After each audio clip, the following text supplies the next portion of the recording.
não tem chamada, vocês sabem, né? A UFMG, no sistema de ensino remoto emergencial, a gente não pode fazer chamada. Mas vamos esperar pelo menos 20, né? 38, pelo menos metade, tá bom? Já tem 16. A gente começa daqui uns minutinhos, tá bom? Enquanto isso eu vou pegar mais café para aguentar a realidade, porque a realidade é dura, não é?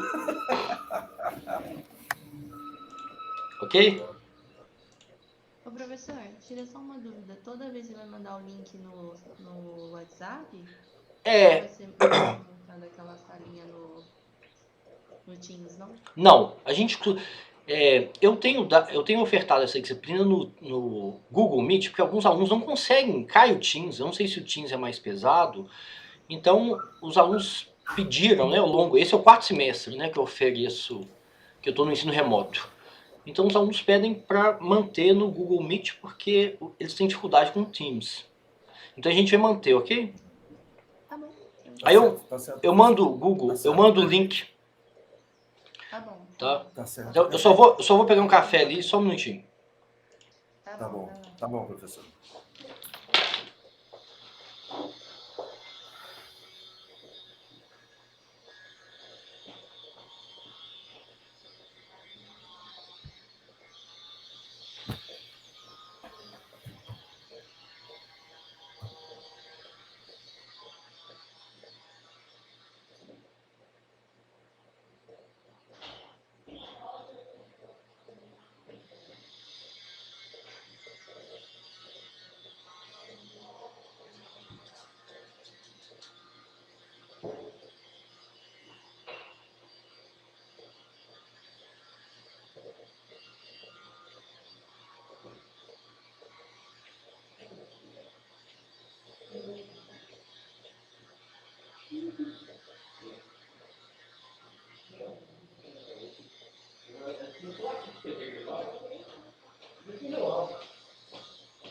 Dá uma bobagem pra ela, então.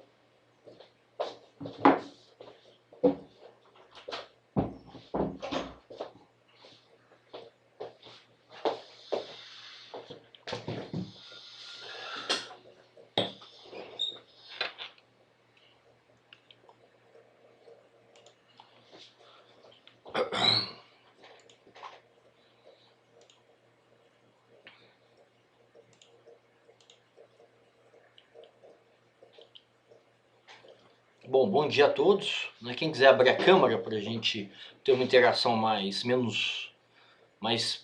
pessoal, né? Menos impessoal, mais direta, fica à vontade. Tem algum aluno que é a primeira vez, né, que está chegando hoje? Gente, tem algum aluno... eu recebi 2 e-mails de alunos que não assistiram a aula passada.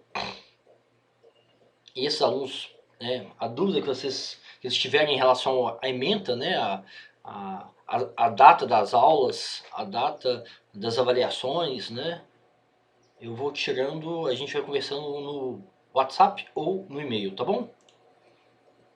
Então, semana que vem, só para informar para vocês, né, semana que vem é feriado, não é isso? No calendário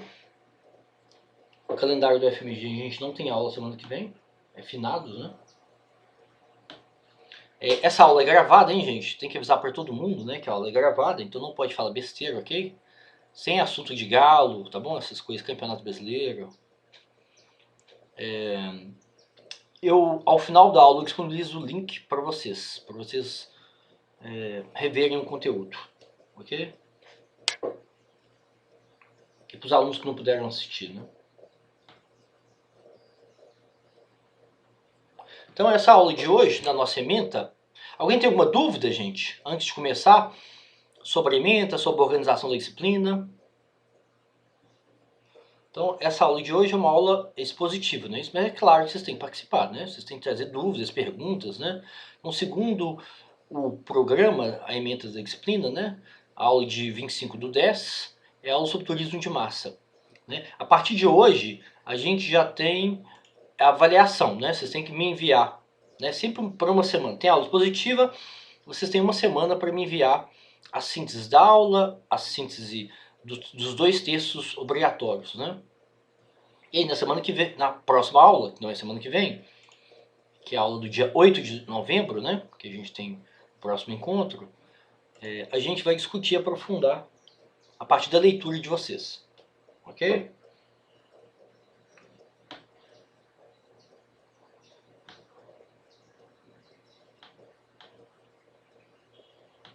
Então, gente, esse texto, os textos, né, o tema da discussão de hoje é importante porque a gente vive numa sociedade globalizada, num planeta, né, globalizado, do ponto de vista econômico, do ponto de vista dos fluxos, né, de mercadoria, fluxo de pessoas, de imigrantes, né, de refugiados, né, tem toda uma discussão, uma literatura sobre mobilidade que discute o turismo dentro desses fluxos de mobilidade, né, os turistas, os imigrantes, os refugiados, né, as mercadorias, a informação, né, depois a gente pode até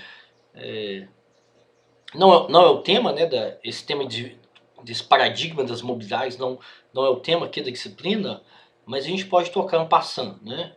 Então, a gente vive em sociedades, em países, né, que tem um nível tem uma demografia e um desenvolvimento econômico que permite esse fluxo, né, esse fluxo ou seja, nós não vivemos em sociedades isoladas, né?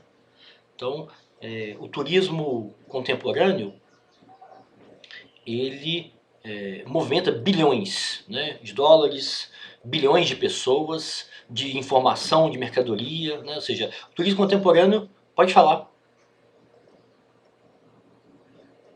Oi, ó. Travando um pouquinho, então provavelmente eu vou pedir para repetir algumas coisas, tá? O que foi? Eu não entendi. Ah, eu até perguntei se tava travando mesmo é meu aparelho. Aparentemente tá travando para todo mundo, Ah, né? é? Tá travando? Hein? Tá travando um pouquinho, tipo, É? tá cortando um pouco a sua fala. Mas voltou. Ah, tá. Vai, era no...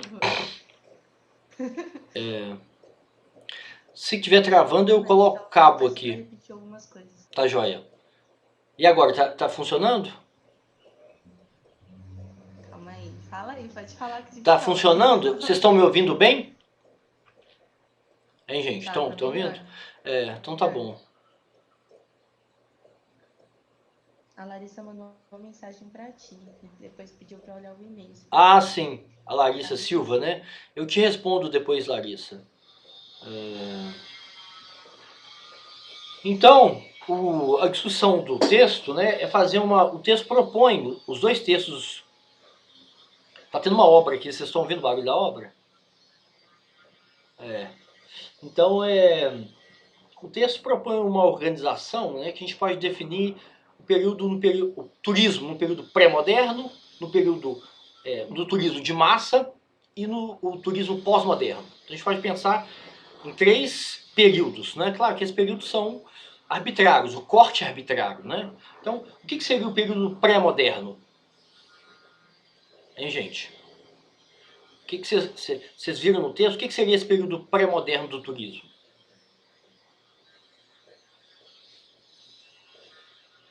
Hein, vocês conseguiram ler o texto?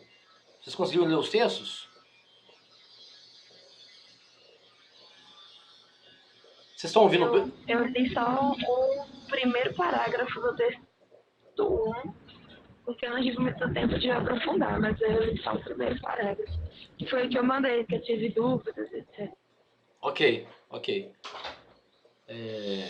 Então a gente pode pensar numa organização, né, do turismo como um fenômeno de massa nesses 3 períodos: o período pré-moderno, o período do turismo de massa e o período pós-moderno. Então, o que caracteriza o período pré-moderno? Né? Não existe Quando você tem... Pode falar, Larissa. Desculpa. Pode falar. Não, é porque, assim, o pouco que eu li, né? Porque eu li, mas eu tava me organizando ainda. Eu acredito que é quando ainda não se tem não é oferecido para todos, há uma classe dominante e aí as pessoas selecionam o rumo das coisas, do turismo. Não sei se ainda nessa época ou se é um pouquinho mais para frente, talvez eu tenha me confundido com o período. Mas há uma classe dominante e aí não é acessível para todos e logo se tornou algo, ainda não se tornou de massa, porque quando é de massa é quando começa a ser acessível para todos, assim, a princípio, né? Tem até algumas citações no texto falando disso, que há uma clientela diversificada. Hein, gente?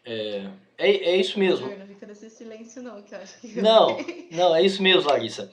Então, eu estou tentando compartilhar aqui, mas a internet está meio ruim mesmo. Deixa eu só fazer uma coisa aqui, só um minutinho.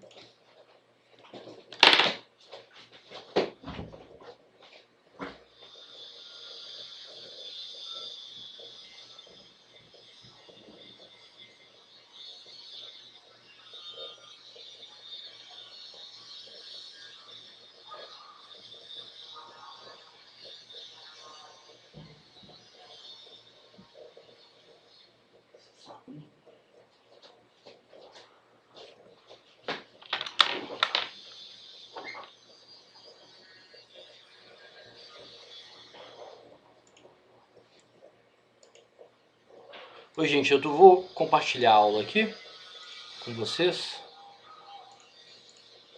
Ficou 1000 vezes melhor, professor. Ficou? Ficou melhor a conexão? E eu não fiz nada, gente, eu só benzia o roteador lá, só fiz uma... Então, gente, o tema dessa aula... Eu não fiz nada, porque eu não sei fazer essas coisas, então... Mas, então, o tema dessa aula, né, que a Larissa até já chamou atenção, vocês estão vendo a aula aí, o PowerPoint, né? É democratização, Perfeito. que é inclusão, né? Democratização é inclusão e massificação. Então a gente tem um problema aqui, a gente tem um paradoxo, né?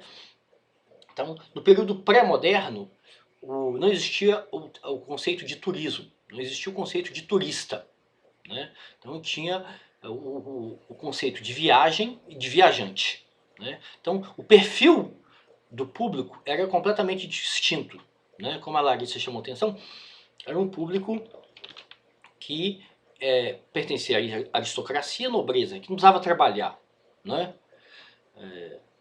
Então, e o perfil é completamente distinto. E o sentido da viagem também é completamente distinto, né? O sentido tem a ver com a imersão na sociedade. Tem a ver com com o processo de aculturação, né? De você aprender o idioma, a cultura, os valores de outra sociedade. Então as pessoas ficavam anos, né? As pessoas viajavam da Inglaterra para a Itália, né? A Itália tinha essa centralidade na época, né? Por causa do período clássico, né? Período romano. Então as pessoas buscavam uma formação humanista, né? Uma formação... essa imersão muito na Itália. Então as pessoas ficavam anos, né, moravam anos. Então o sentido era outro, né? Oi. Desculpa, eu queria saber como quando eu falo, assim, que aqui não tem um negocinho de levantar a mão. Ah. E talvez fazer uma apresentação. Não, pode falar, pode ficar à vontade. Nós conversamos, quando a gente estava estudando a matéria de introdução do estudo do turismo, nós lemos alguns textos sobre o Grand Tour, né? E aí, eu não sei se faz sentido aí, eu acredito que sim, porque na verdade, quando a gente fez lá o mapa mental, falava exatamente sobre isso, que há um período onde não existia o turismo e as pessoas de alta classe, às vezes viajavam com um propósito, né? De talvez tomar uma hierarquia, estudar e se tornar uma pessoa de alta classe mais do que já era. E aí... eu acho que faz sentido acrescentar, né? O pessoal, todo mundo falou sobre essa aula, todo mundo fez essa aula, então até acho que acrescenta a matéria que a gente está fazendo agora. Sim. Eu já ia falar a mesma coisa, que eu achei um pouco parecido. Os conteúdos, eu acho que eles se interligam. Ah, que bom. Mas o sentido é esse, o sentido é que não existia o turismo no período pré-moderno. E não existia o turista. Ou seja, o perfil é completamente diferente e o sentido também é diferente, é o sentido de imersão, de uma formação educacional, né? Que muda a visão de mundo da pessoa. Então você vai viver em outra sociedade, você vai ter uma imersão em outros valores, você vai ter uma nova perspectiva, né? Sobre a sua sociedade e sobre a sociedade nova em que você está passando por esse processo de imersão, né? Hoje em dia, vocês acham que existe alguma coisa parecida com isso? O quê? Eu acho que o intercâmbio, até Isso, mesmo o isso. intercâmbio. É, Quando a exatamente, é. pessoa, pelo menos na minha área de comércio exterior, é um diferencial. É, Se a pessoa teve a oportunidade de ir para fora e saber um pouco da cultura, e até, não só da fluência eu falo, né? Porque a fluência às vezes você consegue num, quer dizer, mais ou menos, num curso. Mas o fato de você participar das tradições, enfim, aí você é considerado um diferencial. sem dúvida, né? Então hoje a gente recebe muito... Professor, Pode falar. eu não sei se vai ter muito a ver o que eu pensei, né, quando tu fez a pergunta, mas essas pessoas que saem, por exemplo, fazendo mochilão e tal, isso se inclui também? Não, aí é um turismo... Aí é um turismo que depende menos da cadeia econômica, né? De avião, Ah, sim. é, rede de hotéis, rede de alimentação, ou seja, né? E também massificou, esse tipo de turista também massificou, né? Tem um perfil, né, de pessoas jovens, a maior parte são homens, né? A participação das mulheres é menor, tal. Mas é diferente isso. Então, isso que a Larissa chamou atenção, sim. Então, hoje a gente recebe um monte de propaganda, você vê um monte de propaganda é, de intercâmbio, né? De você fazer uma formação, né, no Canadá, na Austrália, né, nos Estados Unidos, na Irlanda, tem um monte de lugar, né, que as pessoas ficam. Claro que elas ficam algumas semanas ou alguns meses, né? Não é como no período pré-moderno, que as pessoas ficavam anos, né? E isso passou por um processo de massificação, isso que é interessante, né? Então, o que diferencia o período pré-moderno é isso. É o perfil dos viajantes, o sentido da viagem e como que era uma experiência exclusiva, excludente, né? Uma experiência exclusiva e excludente. Então, o período do turismo de massa, a gente tem aí o conceito de turismo, né, e o conceito de turista, que está atrelado à economia capitalista, né, que está atrelado às férias remuneradas, não é isso? Está atrelado àquele período curto, né? A gente pensa o turismo e o lazer como um período de exceção na vida da gente, não é? Ou seja, quem vive numa sociedade capitalista, uma sociedade produtivista como a gente vive, então o lazer, o ócio, né, o prazer é sempre pequeno, não é? Então a gente tem aí, eu trabalho 300, né, são 365 dias no ano, eu trabalho sei lá quantos dias, e eu posso viajar quando eu tenho férias, né, eu não posso viajar no período letivo, a minha mulher trabalha, então eu tenho que coincidir as férias com a dela, e o meu filho tem aula, então eu tenho que coincidir. Agora nada coincide, né? Então, Eu tava lendo, pode falar. só uma dúvida, eu tava lendo o texto, mas aí no caso isso se inclui como um turismo social. Tipo assim, na verdade, porque no texto a menina fala isso, que férias pagas, instituições sociais e associações turísticas, redução nos preços dos meios de transporte, aumento de nível de vida e expansão de tempo se enquadra como um turismo social. Só que você está citando como turismo de massa, é porque ambos estão É, interligados, na verdade fazem o mesmo sentido. na verdade, esse turismo que ela está falando, esse turismo social, é uma espécie de um turismo subsidiado, não é isso? Você cria mecanismos de acesso, de democratização, né? Então você tem aí no Brasil, quando a gente vai olhar um período pós-moderno, já que você adiantou, o turismo passa a ser um direito. No turismo pós-moderno, né, uma vez eu peguei a Constituição Federal, a Constituição Estadual e... Como chama a Constituição Municipal? Não é Constituição, não, esqueci o nome. A Lei Orgânica do município. Né? Então, o turismo está na Lei Orgânica do município de Belo Horizonte, está na Constituição do Estado e está na Constituição Federal como direito. Então isso é interessante. Você sai de um período pré-moderno, que o turismo, que não existe nem experiência, nem ideia de turismo, né? Para o turismo de massa, que depende da economia, que depende do trabalho assalariado, que depende das férias remuneradas, e vai para o período pós-moderno, que é o turismo como direito.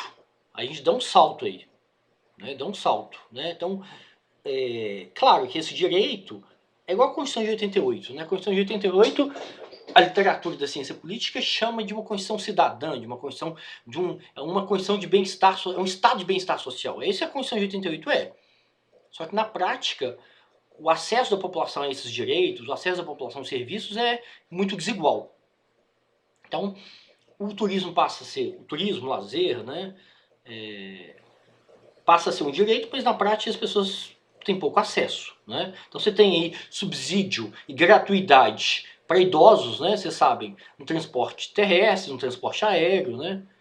Etc. Então é isso que é o turismo social, né? Você tem também algumas organizações públicas, como o SESC, que fazem também excursões, você sabe, né? Então tem vários estudos que mostram o SESC subsidia, né, a preço de custo, viagens, experiências turísticas para a população, né? Então, o que é interessante no turismo de massa é... Pode falar. Senhor, além de estar cortando um pouquinho, só me tive uma dúvida, rapidinho. Quando eu fiz um trabalho, quando eu estava fazendo um curso de guia, o meu trabalho final era de turismo de sol e praia. E aí a gente tinha que citar o turismo de massa, né? Porque o turismo de sol e praia, praticamente, o turismo de massa está interligado com a quantidade de pessoas, a praia acaba sendo um ponto turístico de grande acesso. E aí,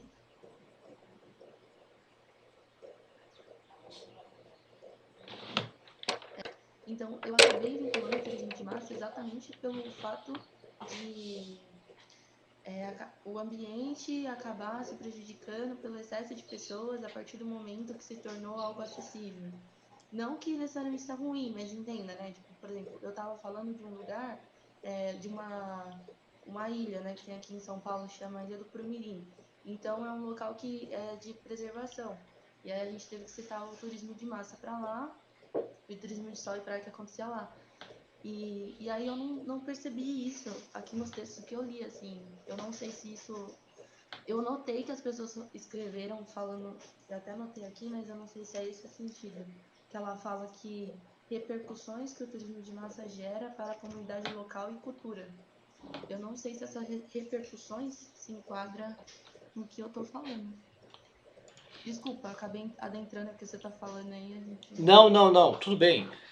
Na verdade, a gente vai discutir, Larissa, aqui nessa aula, a gente vai discutir muito esse paradoxo, que é a padronização, né, das experiências turísticas. Então, o turismo no período pré-moderno, que era algo que tinha um impacto, né, que possibilitava a imersão do sujeito em uma cultura nova, e que esse sujeito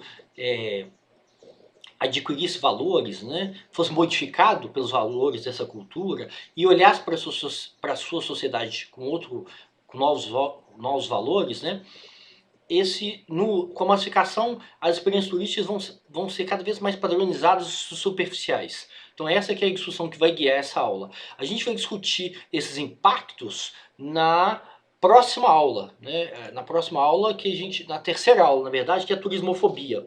Quando a gente discutir turismofobia, a gente vai discutir as pressões turísticas. Então eu estou chamando todos esses impactos. Turismofobia é um termo midiático, não sei se vocês sabem, foi criado pela imprensa espanhola, né? Então eu uso esse termo, que é um termo midiático, um termo que chama atenção, mas eu gosto de usar um termo mais técnico, são pressões turísticas. Então essas pressões turísticas que esse fluxo massificado provoca na população local e no território, do ponto de vista ambiental, do ponto de vista da distribuição do patrimônio público, privado, do aumento do custo de vida, do aumento do aluguel, e etc., essas pressões turísticas vão ser discutidas na terceira aula, que é sobre turismofobia. Tá bom? Então a gente vai discutir o caso das cidades europeias, né, que passaram até a adotar esse termo, turismofobia, né? Então você tem campanhas em Barcelona, você tem campanhas em Berlim, né? Turistas vão para casa, go home, turistas, o turista ele destrói o bairro, né? Ele preda. Então vai ter toda uma discussão desse fluxo, né? Então tem muita discussão também sobre os cruzeiros, que é muito comum na Europa, né? Cruzeiro não time, né? Porque o time já fundou. O cruzeiro, então se chega aqueles grandes barcos, né? Grandes navios, que chega em Veneza, por exemplo, que desce 3 mil turistas, né? Então esses têm um impacto muito grande na rotina da população, né? Então há uma campanha da sociedade civil, né, em Veneza, para reduzir esse tipo de experiência turística, né? Reduzir e encarecer. Então você tem esse paradoxo, né? Na medida em que você cria formas de reduzir essas pressões, de mitigar, minimizar essas pressões turísticas, você afeta a democratização do turismo. Então, um caso clássico no Brasil é Fernando de Noronha, que segue, tem toda uma legislação ambiental, tem toda uma fiscalização do Ministério Público, mas o turismo de lá é muito elitizado. Então, Fernando de Noronha é o seguinte: se você enfatiza muito a legislação ambiental, regula muito o turismo, né? Se você coloca muita lei para regular o turismo, você elitiza o turismo. Você vai enfraquecer o pilar do turismo contemporâneo, que é a democratização do turismo. Né? O sentido do turismo para a sociologia, para as ciências sociais, é esse processo de democratização. Né? Então, você tem um paradoxo aí. Se você preserva demais, coloca lei demais, e você tem uma gestão muito rígida, uma gestão muito dura do fluxo turístico, você elitiza o turismo. Né? Você coloca em xeque a democratização do turismo. Né? Então tem aquela oposição, né, entre o turismo de massa, que é o turismo de praia, né, o turismo de sol, né, que tem impactos, né, na experiência turística, que padroniza, esvazia, né, então às vezes, né, então lembra aquilo que eu falei com vocês, né, a experiência turística do indivíduo, ela está ao longo da trajetória de vida desse indivíduo. Né? Então quando eu era criança, eu dependia dos meus pais, né, então eu fazia muito turismo no interior de Minas, por exemplo. Né? Então eu ia para a casa da minha avó, porque aí você chega lá e solta, né? Vai com Deus. Então não tem, ou seja, era um turismo que não dependia da cadeia econômica do turismo, né? Então eu ia de ônibus, sim, né? E aí eu ficava na casa dos meus parentes. Ficava um mês lá, né? A melhor fase da minha vida, né? Ficava solto e tal, né? Tinha toda a liberdade. Meu pai e minha mãe só iam me ver um mês depois, né? Eu tava diferente e tal. À medida que a gente vira adolescente, a gente começa a viajar com colegas, com amigos, aí você vai pra praia, aí você, né, você tem aquela viagem em grupo, depois você fica adulto, você viaja sozinho, viaja só com a sua, né, com a sua namorada, e etc.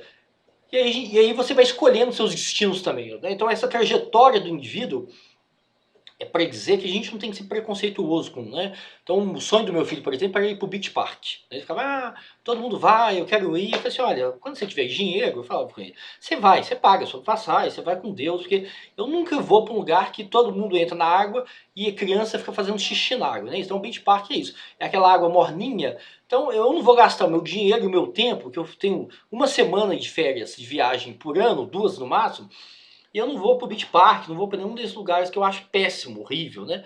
Aí ele ficava chateado, né? Ficava puto, porque tem pai sociólogo, é um saco, pai sociólogo tem opinião sobre tudo e tal, mas olha, eu não vou. Então, à medida que ele tiver autonomia financeira, porque o turismo é isso, o turismo é caro, não é isso? Então, esse que é o turismo de massa. Então, a última viagem que eu fiz, eu até comentei na aula passada, a gente foi para São Paulo, né? Foi em janeiro de 2020. Então a gente fez uma viagem para São Paulo. Aí ele ficou puto. Não quero ir para São Paulo, quero ir para praia. Né? Aquela visão de mundo desse tamanho, aquele cérebro de amendoim dele. Né? São Paulo é igual Belo Horizonte. Né? Não é, você vai descobrir. Aí no final da viagem ele descobriu que São Paulo é muito melhor que Belo Horizonte, muito mais interessante, muito mais diversa que Belo Horizonte. Né? São Paulo é muito mais interessante. Aí ele, né, no futuro ele vai me agradecer. Ele conheceu o MASP, conheceu a Pinacoteca, conheceu um monte de lugar interessante. Né? Então ele deixou de ser uma topeira e agora ele é uma pessoa menos ignorante. Então eu fiz um favor para ele. Né? Um dia ele vai lembrar disso. Então o que eu quero dizer é que a trajetória do indivíduo muda. Ou seja, a experiência turística muda ao longo da trajetória do indivíduo. Então a gente não deve ser preconceituoso e taxar o turismo de massa, né? Porque existe um preconceito da literatura, das ciências sociais, né? Dos estudos do turismo sobre o turismo de massa, o turismo de praia e sol, por exemplo. Né? Faz parte da nossa experiência. Né? Se você tem essa experiência do turismo de ir para praia no Espírito Santo a vida inteira, você vai ter uma experiência padronizada. Você vai ter uma experiência que não vai te trazer valores novos, que não vai mexer com a sua visão de mundo, etc, etc, etc. Né? Então essa que é a discussão do turismo de massa, ele acaba padronizando as experiências. Mas isso a gente vai ver para frente, né? Então se a gente fosse fazer um quadro, né? Então período pré-moderno, não existia turismo. Existiu a viagem, né? O viajante. O perfil era extremamente elitizado e o sentido dessa viagem era imersão. Né? Era um sujeito que vai mudar seus valores, né? A sua percepção da sua sociedade nova, né? Com o turismo de massa, não, a gente depende, o turismo passa a depender da economia, passa a depender do capitalismo, passa a depender das férias remuneradas, né? E aí você tem uma escala, muda tudo, né? Você tem uma escala da cadeia produtiva do turismo, da cadeia econômica do turismo, você tem uma nova escala de fluxo turístico, né? Que nunca teve esse fluxo turístico. Então, quando a gente vai ver na terceira aula sobre turismofobia, a gente vai ver o fluxo de turistas que a Espanha recebe. É maior do que a população da Espanha.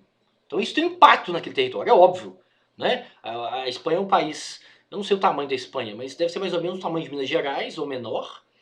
Tem mais ou menos 60 milhões de habitantes, eu acho, né? E recebe 80 milhões de turistas por ano.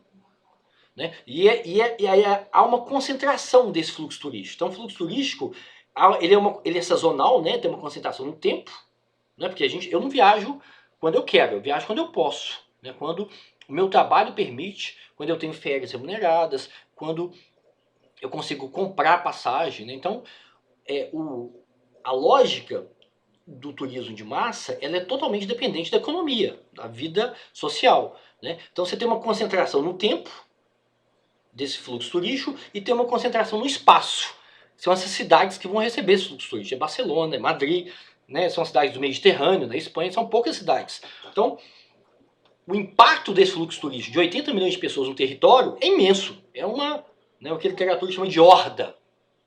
Chega aquelas hordas, né, de turistas, principalmente nos grandes navios, né, nos cruzeiros, e aí isso tem impacto no custo de vida da população, no custo do aluguel. Então a gente vai ver na aula de turismofobia como que grande parte das habitações em Barcelona vai ser destinado ao turismo. Você não tem mais habitação para moradia, para aluguel. Então quem mora em Barcelona, né, existem associações, né, associações de bairro, que fazem uma pressão muito grande para ter uma regulação do Airbnb. Porque o Airbnb está acabando com o acesso da população à moradia, aluguel. Né?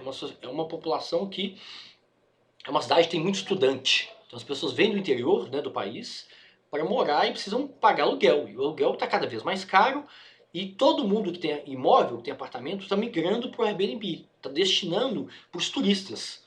Então esse é um dos impactos, né, dessas cidades europeias que recebem esses fluxos que são da ordem de 20 milhões de turistas, né, a cidade, 30 milhões, e são da ordem que é maior do que a população do país. Então a França recebe mais turistas do que tem de habitantes, a Espanha, a Itália, etc. Então o turismo de massa, ele é muito interessante porque ele vai criar, né, o turismo passa a ser completamente dependente da economia, ele passa a ser inclusivo, né, o turismo pré-moderno é excludente, o turismo de massa é inclusivo, né, então ele é democrático, ele vai democratizar essa experiência. Claro que a gente não pode ser ingênuo e falar que essa experiência de democratização ela é homogênea entre os países, não é. Né? Então você tem o Canadá, os Estados Unidos, a Alemanha, a Suíça, a França, a Espanha, principalmente a Europa. As pessoas viajam muito mais porque é muito mais barato. Né? Quando eu morei na França, eu fiz uma parte do doutorado, foi a única vez que eu morei fora do Brasil, né? Então eu consegui viajar de trem, que é muito mais barato, o trem é muito mais acessível, muito mais seguro, muito mais barato, né? E aqui no Brasil é impossível viajar de trem, porque não tem, não é isso? É caríssimo, né? Viajar de avião. Vocês viram, na semana passada eu comentei, o preço da passagem de avião subiu 60% agora no Brasil, por causa do diesel, né, que é o combustível. Então esse processo de democratização ele é muito desigual entre os países, e mesmo dentro de um país. Né, se a gente for olhar a economia brasileira, né, no período Lula 1, Lula 2, Dilma 1, Dilma 2, você tem um período de crescimento, teve um período de pleno emprego, né, eu lembro do IBGE soltando esses dados de pleno emprego no período Lula 2, no período Dilma 1 começa a aumentar o desemprego e no período Dilma 2 o desemprego aumenta muito, aí vem o Temer e vem o governo atual. Então a gente está no Brasil hoje num período de recessão, de inflação, de desemprego, né? Então esse processo de democratização que aconteceu na primeira década, né, de 2000 a 2010, esse período acabou. Se antes a gente... Lembra que as pessoas falavam da nova classe C? Vocês se lembram disso? A nova classe C, né, que essa classe C também era muito instável também, não era uma mobilidade estrutural, era uma mobilidade conjectural, assim, de conjuntura. E aí as pessoas chamavam a atenção que a rodoviária, o aeroporto estava popularizando, vocês lembram? Ah, o aeroporto virou rodoviária, você vai no aeroporto não tem mais gente usando pele, né? Antigamente você ia no aeroporto as pessoas usavam casaco de pele, aquele jacu, né? País jacu é assim, né?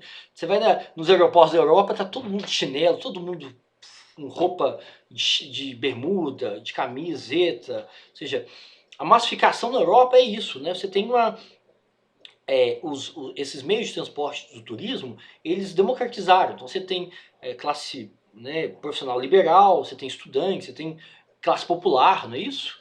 Então os meios de transporte, quando eu morei na França, eu usava o metrô, e aí você via profissional liberal, você via gente que trabalhava em banco, você via gente que trabalhava em serviços da universidade, né? Você via imigrante magrebino, né, do norte da África, árabes, né? Ou seja, pessoas com baixa escolaridade, pessoas com alta escolaridade, com alta renda, e muita gente da universidade, muito professor e aluno. Então o metrô, ele é um espaço coletivo, um espaço público democrático. Né? Aqui no Brasil não, aqui no Brasil é o contrário, né? Quem usa ônibus mora na periferia, não é isso? Quem usa carro é a classe média, média alta. Então aqui no Brasil a gente tem essa segregação da classe média e da classe popular no transporte coletivo, nos espaços coletivos, na verdade, né? E na França, uma das primeiras coisas que chama a atenção, isso é que é legal de você morar no país, né? Depois o Alisson pode trazer exemplos aqui, e outros colegas podem trazer. Então quando a gente morou na França, aqui no Brasil eu sempre usei um ônibus, né? E depois que eu fui ter carro.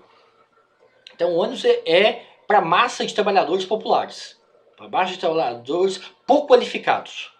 Carro para classe média e média alta. Então isso segrega. As pessoas não compartilham, não tem uma sociabilidade entre as classes. Né? Talvez esse seja o maior indicador, né, dessa desigualdade, dessa segregação no Brasil. As classes não se encontram. Na França, sim. Na França se encontra gente, as pessoas imigrantes, as pessoas de classe popular, encontram com a classe média no transporte coletivo. Né?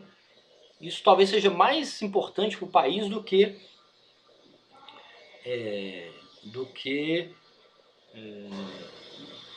essa integração passa mais do que pela educação. Né? Ou seja, a educação que a gente tem formal, as pessoas falam assim, o Brasil, quando o Brasil tiver educação formal, quando a população tiver curso superior, a população vai mudar, vai ser mais cosmopolita, vai ser mais tolerante, né? Vai ser menos autoritária, né? Mas não, na verdade, esse sentimento, essa sociabilidade, ela passa pela interação entre os grupos sociais. Talvez isso seja mais importante do que a educação formal, né? Porque existe muita mistificação, né, de que a educação formal vai mudar o Brasil, todo mundo tem que ter curso superior. Não. Isso é importante, claro. Mas talvez a experiência de democratização passa mais pela sociabilidade, pela interação entre grupos sociais diferentes. Você interagir com magrebino, com pessoas negras na França, com árabes na França, com chineses, né? Talvez isso seja mais impactante para a sociabilidade e aí para um nível de tolerância entre os grupos sociais, né? Porque tem que ter tolerância, né? As mulheres árabes que eu via, que interagiam, eram completamente diferentes das mulheres não árabes, as francesas, né? A roupa, o nível de educação, né? E etc. Então, você tem que ter uma tolerância com o outro. Né? Isso você aprende na sociabilidade, na interação, né? Então, fechou esse parênteses, né? Oi, gente, pode falar. Aqui eu acho que é uma questão também de infraestrutura, porque muitas pessoas utilizam dos carros, por exemplo, você comenta da diferença de usar um trem, um ônibus e um carro. Porque além dessa questão financeira, as pessoas acham melhor, por exemplo, as pessoas de alto padrão, além de não querer se misturar, elas falam, não vou pegar um trem lotado ou um ônibus lotado, sendo que eu tenho condições de pegar um carro. Se você tem uma infraestrutura, um país que te dá essa qualidade, ou mesmo essa acessibilidade, que, por exemplo, para eu vir para o meu trabalho, eu tenho que pegar 3 ônibus. Sim, isso porque é aqui do sim. lado. Então, se eu tenho um carro, eu prefiro vir de carro. Claro. É aquela coisa. Claro. Então, assim, acho que no país da Europa tem quando você vê que você consegue em todos os pontos turísticos, por exemplo, da França, De metrô. usando exatamente Trem metrô. metrô, É. não faz sentido você pegar um táxi. Claro. Não, isso você está falando sem dúvida.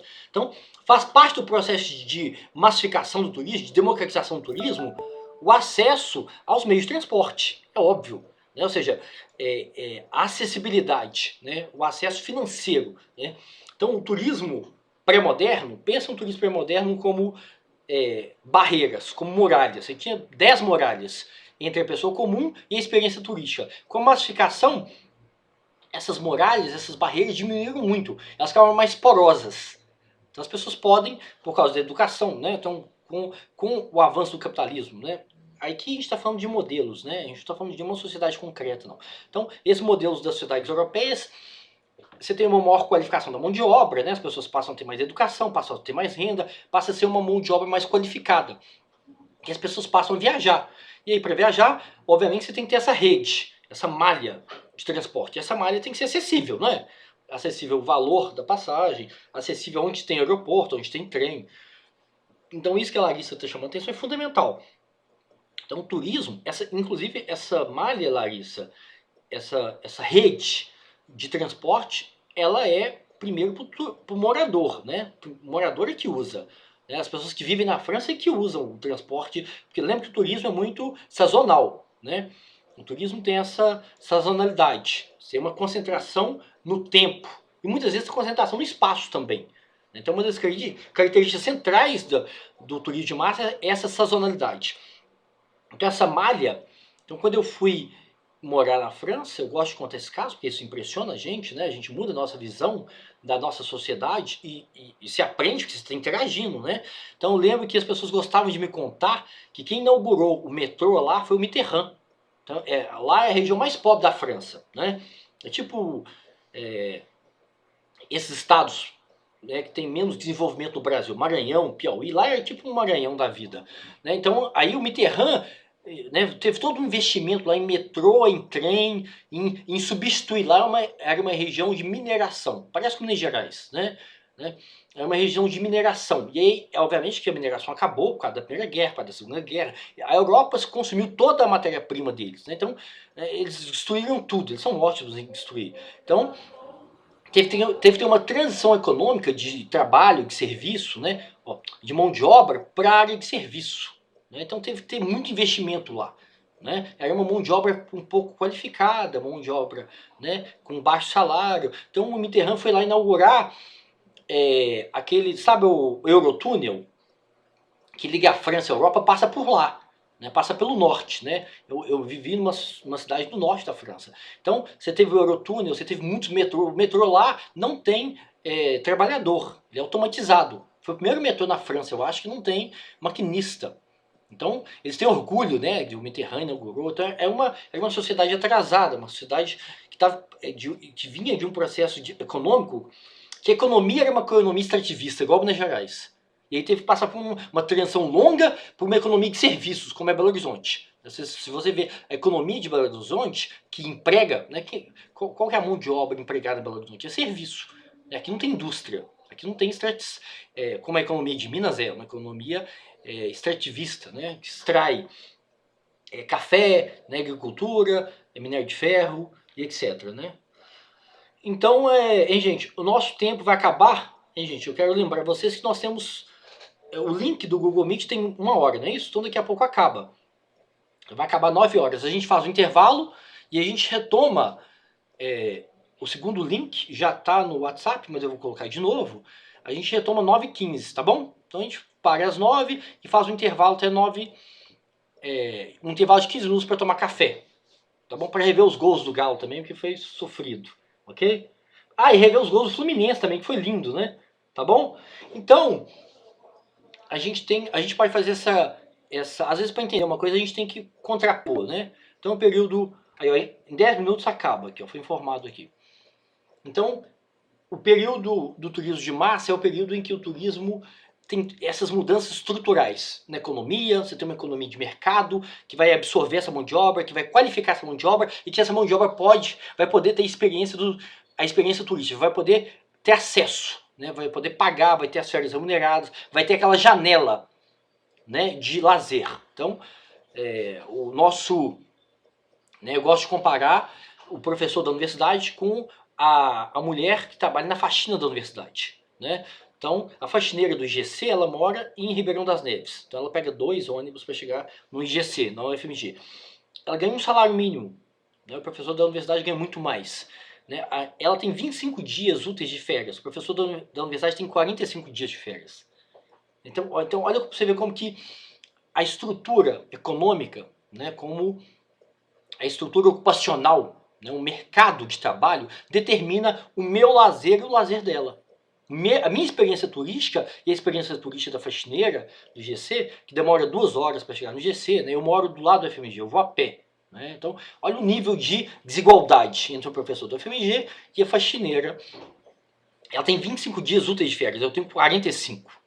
É um absurdo isso também, eu sou contra esses privilégios funcionalistas. No Brasil tem muito privilégio, juiz tem mais, então aqui no Brasil essa desigualdade passa muito por esses privilégios do funcionalismo público, né? Então, o custo para ela ter turismo, para ela ter uma experiência turística é muito alta, porque ela ganha um salário mínimo. Então, para ela é impossível ter uma experiência de turismo internacional, né? Como eu trabalho na FMG, eu trabalho com pesquisa, então eu já viajei para a França a trabalho, já viajei para o México a trabalho, já viajei para... dentro do Brasil eu trabalho, né? Conheço muitos estados do Brasil, então o meu trabalho me permite ter experiência turística. Né? Então eu conheço estados, conheço cidades, conheço até outros países. Para a Suíça, uma vez eu fui para Genebra a trabalho, né? Então... fui apresentar uma pesquisa na OIT, na Organização Internacional do Trabalho. A gente fez uma pesquisa sobre trabalho escravo no Maranhão. Nós ficamos 1 ano fazendo uma pesquisa sobre trabalho escravo. E a gente foi lá apresentar. Porque no Brasil tem trabalho escravo, gente. Então, olha como que o turismo tem no Maranhão, tem no Pará, tem no Mato Grosso. Então, olha como que a gente fala de uma economia capitalista, né, de uma sociedade urbana, a gente fala do mercado de trabalho, mas a gente está falando de uma sociedade que ao mesmo tempo, por isso que a gente não pode ser ingênuo, né, não pode ser naif em falar que a democratização do turismo foi homogênea, aconteceu como aconteceu no Brasil, aconteceu no Canadá. Não, o Brasil tem período de recessão, de alto desemprego, você tem parte da população tem subemprego, parte da população está submetida ao trabalho escravo no Brasil. Então a gente fez isso, a gente mapeou o trabalho escravo no Maranhão.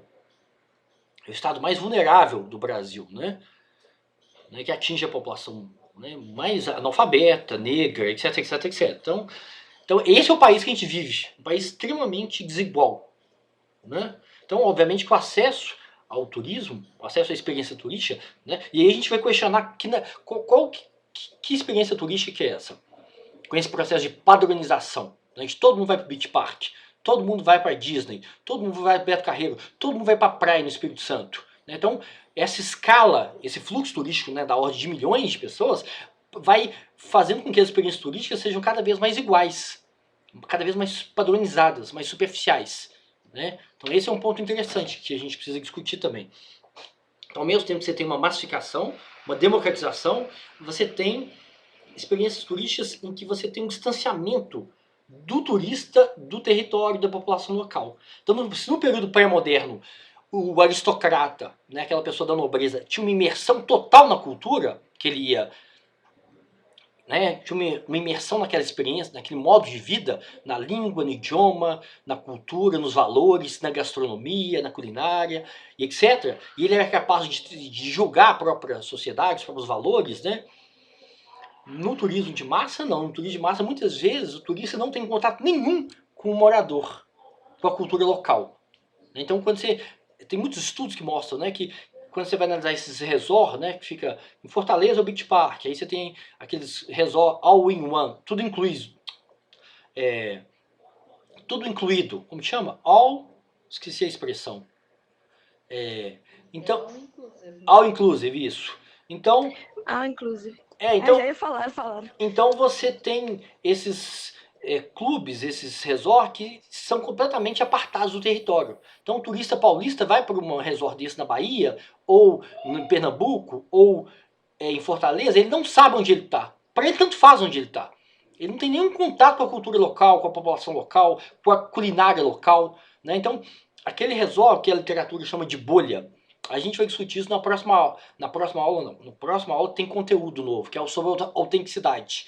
Né? Então vem toda uma discussão sobre a autenticidade. De que medida que essa experiência turística, que esse processo de massificação padroniza tanto que o turista, né, que ele vai se contrapor ao viajante, né, ele não tem interesse nenhum na cultura local. Então ele vai para o Beach Park, ele está se lixando. Quem mora, né, se ele está em Fortaleza, se ele está em Recife, se ele está perto de Porto Seguro, perto da Bahia, de Salvador, ele só está interessado no serviço. Então passa a ser um turismo de serviço. Um turismo de que o turista passa a ser aquele cara, o comodista, o consumidor. Então você tem essa contraposição novamente ao viajante. Então o viajante é aquele cara que queria uma imersão, que queria se arriscar, que queria interagir com o habitante, com a população local, com o nativo.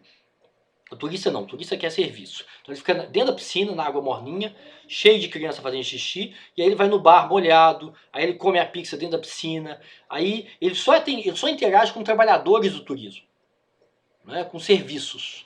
Né? Então esse passa a ser um padrão muito comum. Então a experiência turística, ela sai do viajante, sai da imersão, sai da interação, da troca cultural, que existe uma troca. O turista afetava o morador afetava o turista. Viajante, quer dizer. Agora não, agora o turista só interage com o trabalhador. Ele só está interessado em serviço. Então, isso vai ser. Então a gente vai chamar de uma indústria. Aí aparece esse conceito novo. A indústria do lazer, a indústria do turismo. Né? Que vai fazer essa gestão desse fluxo turístico. Então você tem milhões de turistas que vão de São Paulo, do Sudeste para o Nordeste. Que é o turismo clássico, de praia e sol. E o que eles querem? Entretenimento, querem serviço. Eles não querem interagir com a população local. Eles não querem ver pobreza, desigualdade, miséria, não querem saber como que é a economia daquele lugar, e etc, etc, etc. Né? Então o turismo passa, e a mão de obra do turismo para atender esses turistas do Sudeste, passa a ser uma mão de obra, inclusive, que não é local. Aí tem muitos estudos do IPEA, por exemplo, né? O IPEA é um Instituto de Pesquisas Econômicas Aplicadas, né? Do governo federal, que mostra como que a mão de obra é do Sul, é do Sudeste. Então esses resorts, na verdade, eles empregam trabalhadores do Sudeste, são trabalhadores mais qualificados. Então os maiores salários vêm de gestores, de turismólogos e de pessoas formadas no Sudeste. Então a mão de obra local é aquela mão de obra que não tem qualificação, que vai receber um salário mínimo, vai trabalhar de forma precária, inclusive, é uma precarização dos trabalhadores do turismo, né? É uma mão de obra que vai receber um salário mínimo, que não vai ter qualificação nenhuma, e etc. Hein, gente, falta 2 minutos para terminar a aula. Eu sei que a aula está animada, está todo mundo empolgado, né? Eu vejo aqui as caras, ninguém abre a câmera, na verdade, né? Só a Larissa e o Alisson. Mas então a gente tem que parar agora, e aí a gente volta 9h15, tá bom? Eu vou colocar o link aqui novamente para vocês. E aí vocês podem trazer perguntas também, né? Vocês podem trazer questões também, né? Vocês não precisam ficar... a Nayane, o Daniel, a Laiane, o Marcos Felício, a Gabriela, a Karina, a Larissa. Vocês podem participar, podem trazer perguntas, tá bom? Porque senão fica muito monólogo, senão fica parecendo que vocês não têm dúvidas, né? Não têm questões para trazer para a aula. Podem trazer exemplos também, tá bom? Então, vamos encerrar agora, e aí eu mando o link, eu coloco o link. Todo mundo tem acesso ao grupo do WhatsApp, não tem? Então eu vou colocar o link agora no grupo do WhatsApp e a gente volta 9h15, ok? Então até mais, gente.